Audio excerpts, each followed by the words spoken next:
तीसरा कहा कि हमें एकता और एकजुटता को बनाना है। चौथा कहा कि हम भारत के नागरिकों को नागरिकी कर्तव्यों का अनुपालन करना है। और पांचवा महत्वपूर्ण उन्होंने बात कही कि हमें मानसिकता की गुलामी से आज़ाद होना है। जब हमने इस बात को टेलीविजन में देखा, सुना और समझा, अरे क्या हो रहा है इधर में हल्ला गुल्ला, ये क्या फिर पेशेंट होते। हमने 19 अगस्त 2022 को प्रधानमंत्री को इसी विषय पर चिट्ठी लिखी और 26 अगस्त 2022 को भारत के महामहिम राष्ट्रपति द्रौपदी मुर्मू जी से भी राष्ट्रपति भवन दिल्ली में मुलाकात करके उनको भी इसी विषय पर एक चिट्ठी दिया। ये बात को आप लोग को समझना चाहिए। वो क्या था? हमने कहा प्रधानमंत्री जी, राष्ट्रपति जी, लेकिन हम भारत के आदिवासी अभी तक आज़ाद नहीं हैं। अभी भी हमको गुलामी में रखा गया है। पहला गुलामी है धर्म की गुलामी। हमें धर्म की आज़ादी नहीं मिली है। भारत देश में हिंदू, मुसलमान, सिख, ईसाई, जैन, बुद्ध, उनको धर्म की आज़ादी दी गई, मान्यता दी गई, जनगणना में उसको शामिल किया गया।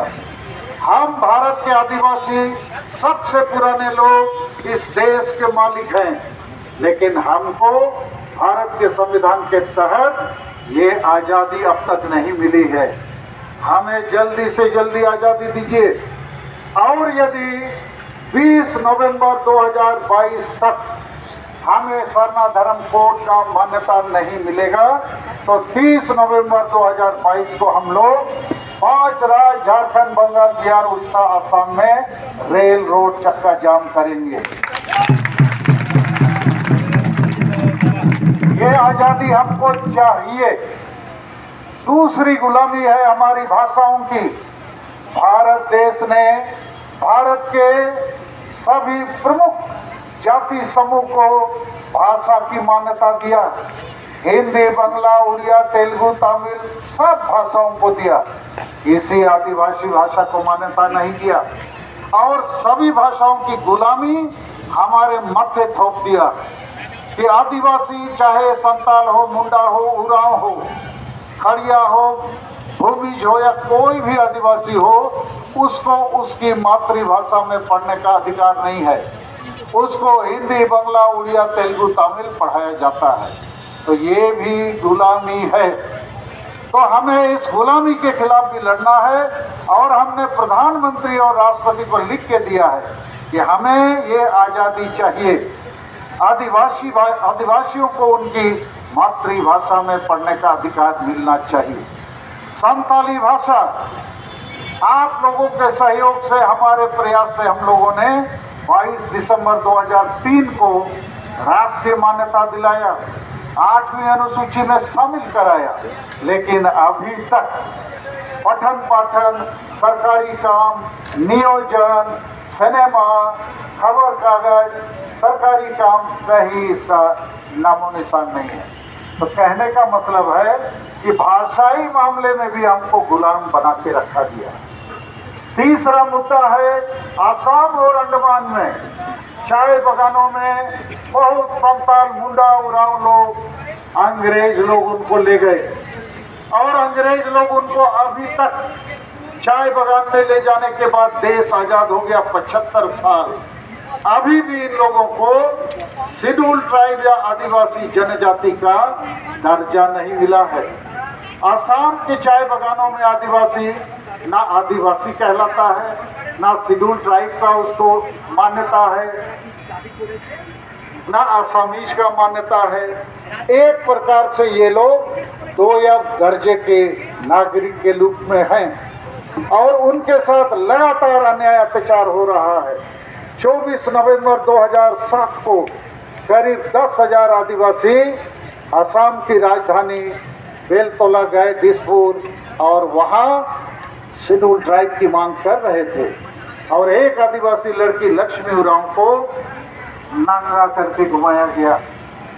ये बताने के लिए कि आदिवासी का तुम लोग को मान्यता चाहिए, लो मान्यता, नंगा हो जाओ। तो हम वहाँ भी गुलाम हैं, वहाँ भी हमें आज़ादी चाहिए। चौथी गुलामी हमारी है झारखंड में। भारत देश के राज्यों को बनाया गया भाषाई आधार पर, और झारखंड को भी बनाया गया कि यहाँ आदिवासी बहुल राज्य है, क्षेत्र है। आदिवासी भाषा, संस्कृति, इतिहास को आधार बना के, परंपरा को, उनके इतिहास को, गौरव को एक राज बिरसा मुंडा के जन्मदिन पर बना 15 नवंबर 2000 को। लेकिन उस झारखंड में ना भाषा का मान्यता है, ना धर्म का मान्यता है, ना CNTSPT कानून लागू है, ना पढ़े लिखे लोगों को रोजगार मिलता है, ना विस्थापन पलायन रुकता है। अब धीरे धीरे वहाँ पर आदिवासी का संख्या कम हो रहा है, और आज भी आदिवासी अपने झारखंड में बेगाने बने हैं, पराये बने हैं। लगता नहीं झारखंड आदिवासी राज्य है। तो हम लोग वहाँ भी पहले अंग्रेजों के आंतरिक उपनिवेशी गुलाम थे, माने बाह्य उपनिवेशी गुलाम थे। फिर बिहार के भीतर आंतरिक उपनिवेशी गुलाम थे। अभी झारखंड राज्य बनने के बाद भी हम एक प्रकार से बाहरी लोगों के गुलाम हैं। तो झारखंड में जब तक संविधान कानून लागू नहीं होगा, सरना धर्म कोड लागू नहीं होगा, आदिवासी भाषा और संताली भाषा प्रथम राजभाषा नहीं बनेगा, CNTSPT कानून जबरन लागू करके आदिवासी का जमीन जिन लोगों ने गैर कानूनी लूटा है वापस नहीं होगा, हम आजाद नहीं हो सकते हैं। तो हमने प्रधानमंत्री और राष्ट्रपति को लिखा है कि झारखंड हमारे लिए बना था, लेकिन वहाँ अभी संविधान कानून लागू नहीं है, 5वीं अनुसूची लागू नहीं है, ट्राइबल एडवाइजरी काउंसिल लागू नहीं है, पेशा कानून लागू नहीं है, कुछ लागू नहीं है। और उसका खामियाजा हम लोग आदिवासी को भुगतना पड़ता है। तो भारत देश संविधान से चलता है, कानून से चलता है, लेकिन झारखंड में संविधान कानून नहीं है। हाँ, उसके लिए हमारे बहुत सारे आदिवासी नेता दोस्त की लगातार आदिवासी ये मुख्यमंत्री बनते रहे, एक बार छोड़ के आदिवासी विरोधी दल के नेता भी बनते रहे, और 5 साल तो आदिवासी CM, आदिवासी विरोधी दल नेता, आदिवासी राज्यपाल, तब भी आदिवासी का बटा था। तो वहाँ हम गुलाम हैं, वहाँ भी आजादी चाहिए।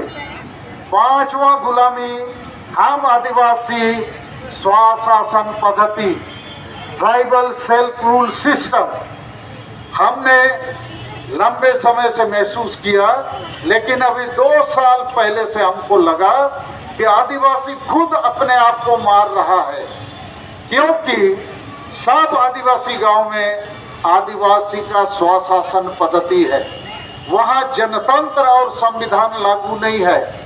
अर्थात आदिवासी का जो ग्रामीण प्रधान है, ट्राइबल चिफ्टेन, उसको माझी परगना, मानकी मुंडा, पढ़ा पंचायत, अलग अलग नाम से हम लोग जानते हैं।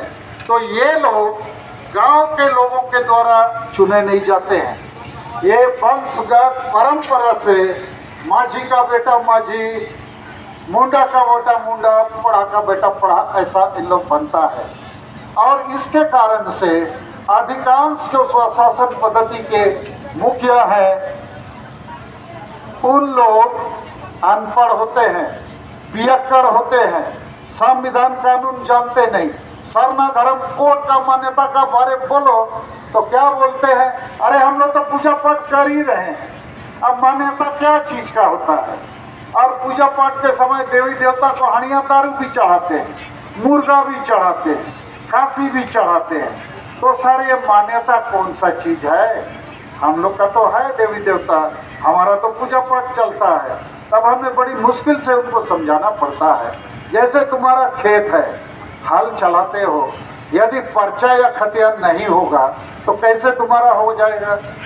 वैसे ही तुम आदिवासी हो, संताल, मुंडा, उरांव, कास्ट सर्टिफिकेट नहीं होगा, थाना पुलिस ऑफिस में कैसे लोग मानेगा तुम आदिवासी है? तो आदिवासी का धर्म होने के लिए सरना धर्म मान्यता चाहिए।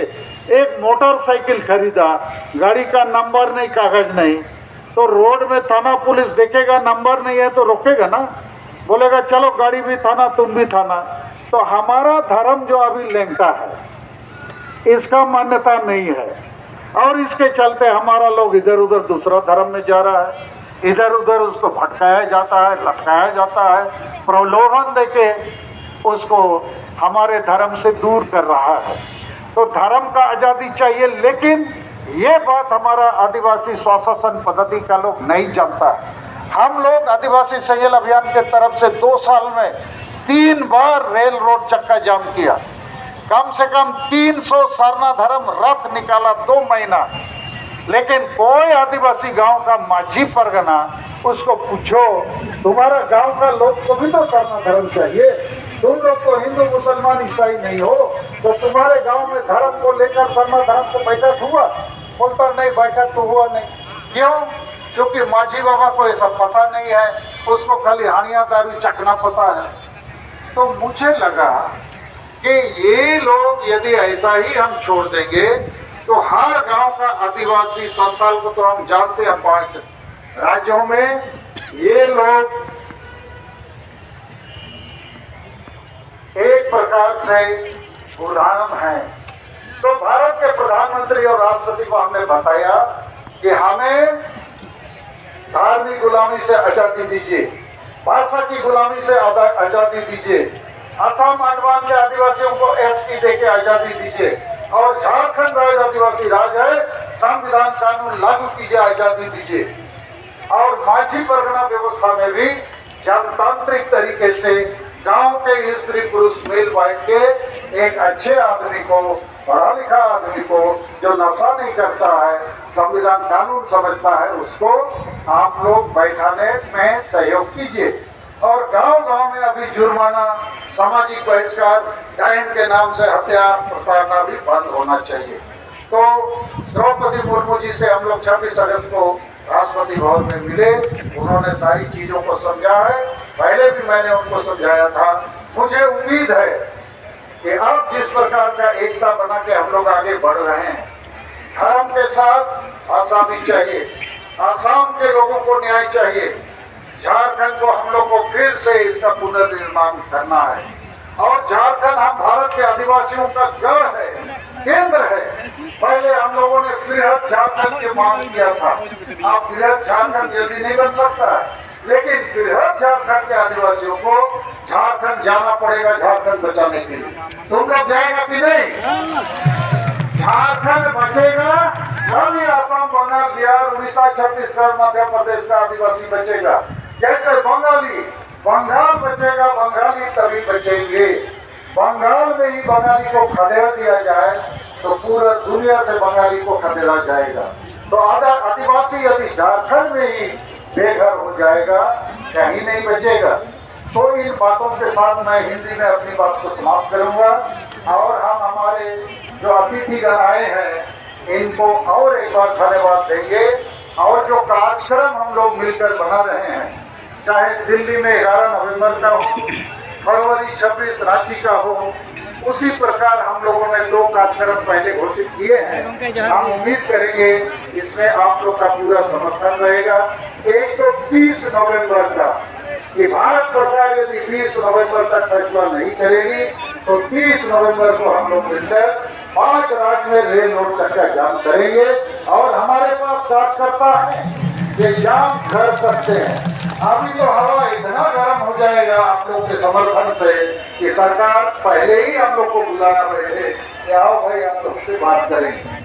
इसी के साथ हम लोग 5 नवंबर को आसाम के राजधानी में भी ऐसे ही कार्यक्रम रखे हैं कि आसाम के लोगों पर जो अन्याय अत्याचार हो रहा है उसको बंद होना चाहिए, एसटी का दर्जा मिलना चाहिए और सरना धर्म कोड का भी मान्यता मिलना चाहिए। और आप लोगों से बातचीत करके हम लोग चाहेंगे कि रांची में एक दिन धरना प्रदर्शन और पटना में भी एक दिन धरना प्रदर्शन होना चाहिए। उसके लिए बहुत भीड़ की जरूरत नहीं है, दोनों संगठन मिलकर हम लोगों को तारीख फिक्स करेंगे, आह्वान करेंगे। तो झारखंड, बंगाल, बिहार, उड़ीसा, आसाम में क्या है? आसाम में 4 नवंबर को होगा। तो मां नवा रोड कते हिंदी ते कथा नोड़े मिचे दे सलाम तो जोहार।